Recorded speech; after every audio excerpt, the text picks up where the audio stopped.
Well, let's now talk to political journalist and author Gerard O'Coleman, who joins us from Paris this evening. Thanks very much for joining us again on RT International.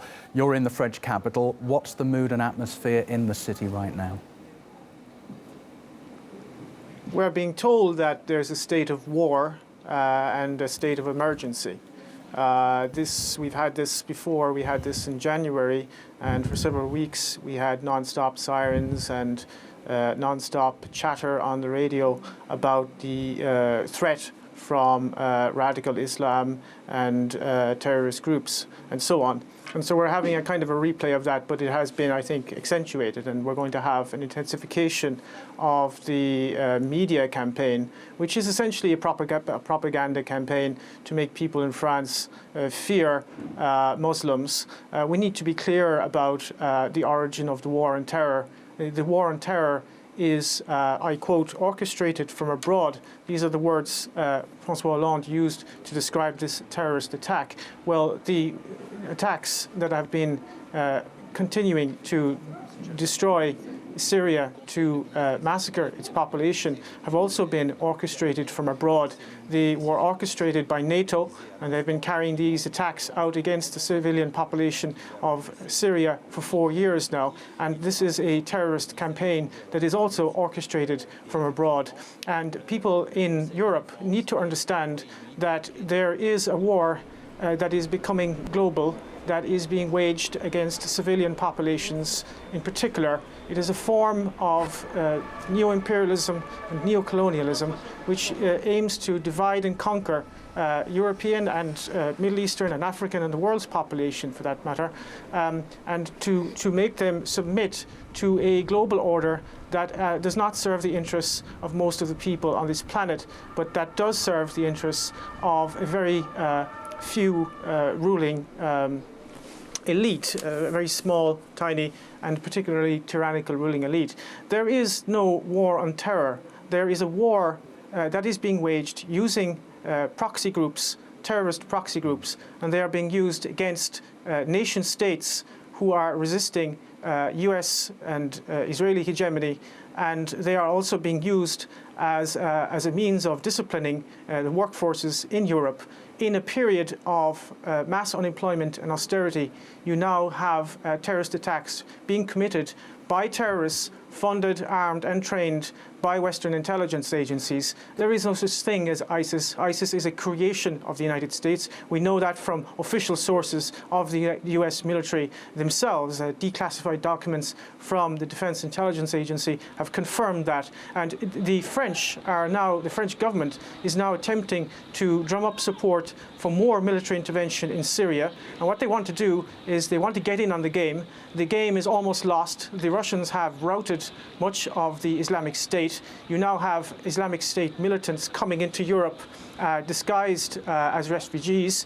That will destabilize Central Europe, and the French government wants to get in on the game in Syria and prop up those so-called moderate rebels. There are no moderate rebels, of course, in Syria. There are Al-Qaeda and ISIS militants, terrorists who have been beheading people, eviscerating people, absolutely creating chaos and genocide right across the region, and this does not serve the Syrian people or anyone other than the Western corporate elites and their geopolitical interests. What do you expect France to do now in the light not only of Friday's terrorism, but 10 months on from Charlie Hebdo? It's not going to ease up on what it's doing, is it? No. Much depends on how the French public will react. If they will, we are being bombarded now with a media propaganda campaign. There's this non-stop talk where we're told not to go out in the street. We're supposed to be fearful and keep quiet and so on. I think there is going to be a campaign against dissidents in France. They're very worried about the new media that has emerged in recent years, and they are very worried about the alternative media. So I think there you will see, we saw this actually after the attacks in January, you will see a conflation of terrorism and dissidence. So one of the tools which the mass media uses to discredit any kind of rational questioning of the established order, and particularly the war on terrorism, is to deride those who would question the war on terrorism as conspiracy theorists. And I think you're going to see a crackdown on so-called conspiracy theorists and websites that actually publish rational and honest analysis of what is happening. So you're going to see more of that type of intellectual terrorism, which is already at boiling point in France. I mean, it's got to the point now where you have professors in universities who are being intimidated. You have school teachers who are basically being fired for even suggesting that there may be a link between French imperialism and terrorism. There was one case recently, for example, of a school teacher who almost lost his job when he suggested there might be a link between French foreign policy and terrorism. So we are going through a period of deep intellectual terrorism. And of course, these random terrorist acts, which are a form of low-intensity civil war. I think that the current crisis, the refugee crisis, which is really a form of coercive engineered migration, because they could have easily been prevented, this form of coercive engineered migration is going to make this a lot worse, and it is going to create the conditions of civil war. It is a natural consequence, of course, of globalization, of financial capitalism. This is essentially what it leads to. I mean, it leads to a breakdown of society. And the only way in which they can kind of keep everybody down is by a policy of divide and conquer. So you're going to see a situation where you've got very much a Wahhabized working class in France. They're being Wahhabized by the allies of the French political elite, the Saudis and the Qataris. They're building Wahhabite mosques all over the place.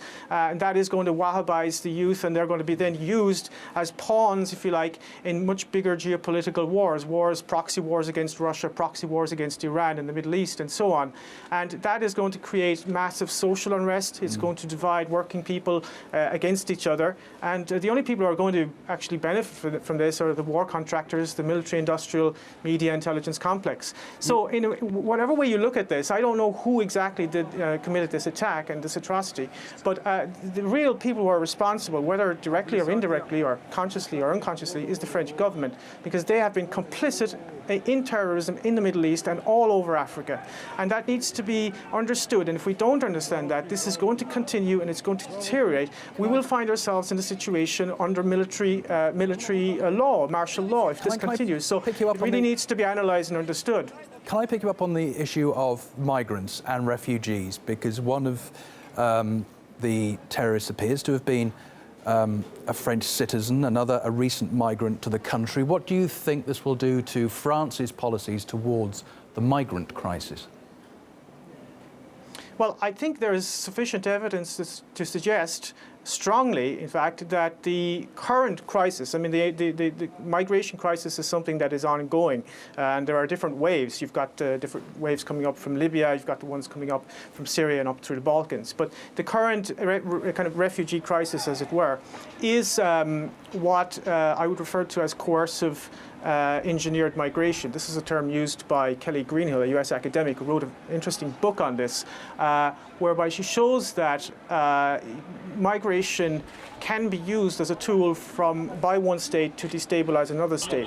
In this case, it's definitely being used by the United States and Turkey to destabilize the Balkans, Mitteleuropa, which would be Hungary, and of course Germany. And the geostrategic reasons of this are basically go back to classical geopolitics, which is Halford Mackinder's theory of dividing the world island. That is to say, you divide the Eurasian Peninsula from the Baltic Sea to the Black Sea. You create an intermarium there so that you prevent German and Russian unity. And that is why Germany essentially is being kind of overrun with people who are themselves victims of globalization, but they are now being instrumentalized and used as weapons of globalization. And this is one of the key contemporary strategies of US imperialism. You use the consequences of globalization as further tools to further globalization.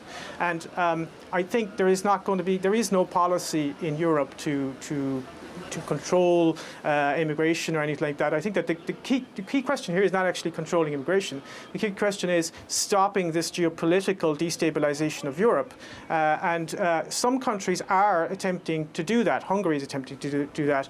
Bulgaria is attempting to a certain extent to do that. In other words, trying to find out who's an actual refugee and who isn't. They're prioritizing women and children, for example, in Hungary. That's a rational approach. But of course, Viktor Orban of Hungary is being demonized by the European Union for his insistence on implementing the laws of the European Union and of the Hungarian nation state. Here, you're in a situation where the French government is totally subordinate to US dictates. This is a country that has been completely taken over by US imperialism, just as Germany. And France doesn't really have a foreign policy. It does whatever Washington tells it to do. OK, it's always good to get your thoughts on this. Gearóid Ó Colmain, thanks very much for joining us from Paris this Saturday evening.